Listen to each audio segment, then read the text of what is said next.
This is something you need to know. So first of all, a lot of people will give you crap for wearing a respirator when you're grinding and welding. I want to share a little secret to you about this. You see this right here?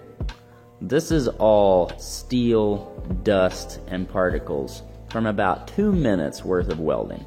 Now, what most people don't consider is when they're grinding, this stuff is floating around in the air, all around them. You're breathing it in, you're getting it in your mouth, you're getting it in your nose. If you notice, if you grind for about 10, 15 minutes and you go and you blow a little bit of snot out your nose, that stuff is going to be almost black. Your boogers are going to turn black. Everything inside your nose, in your throat, you're going to taste this. If you have any discoloration in your nose and you can taste this stuff, you have to understand this is going to your lungs.